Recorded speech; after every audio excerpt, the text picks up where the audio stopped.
Сәлем, қадірлі оқырман. Сізге арнап ерекше, жүректі тербейтін әрі шытырманға толы ұзақ әңгіме дайындадым. Егер сізге ұнаса, міндетті түрде арнаға жазылып пікір қалдырыңыз. Бұл мен үшін үлкен қолдау. Жүректің үні, Асылайдың таңдауы. Ертеде емес, кеше ғана Алатау етегіндегі Жұлдызды ауылында Асылай есімді қыз өмір сүріпті. Ол өте білімді, сабырлы, жүрегі кең қыз болатын. Ауыл балаларының болашағына алаңдаған Асылай қалаға оқуға аттанады. Ол білім алып, ауылына қайта оралып, мектеп ашуды армандайды. Алайда қайтар жолында пойыз ішінде белгісіз бір әйелден хат алады.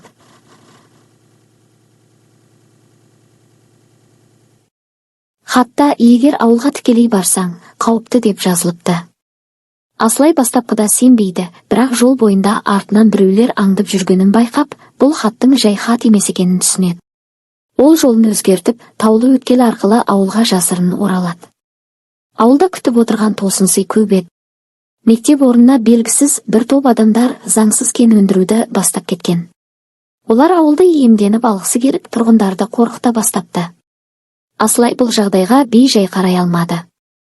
Ол бұрынғы сыныптасы, бүгінде журналист болған Талғатқа хабарласады.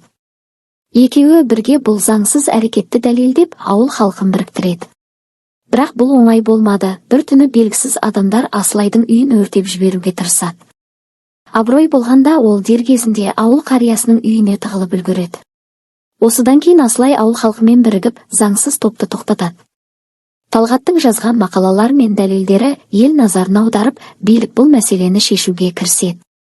Ауыл қайта тыныштыққа бөленіп, Асылай армандаған мектептің құрылысы басталады.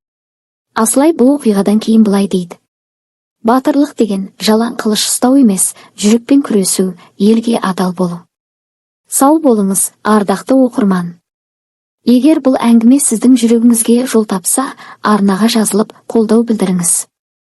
Келесі әңгімелерде кездескенше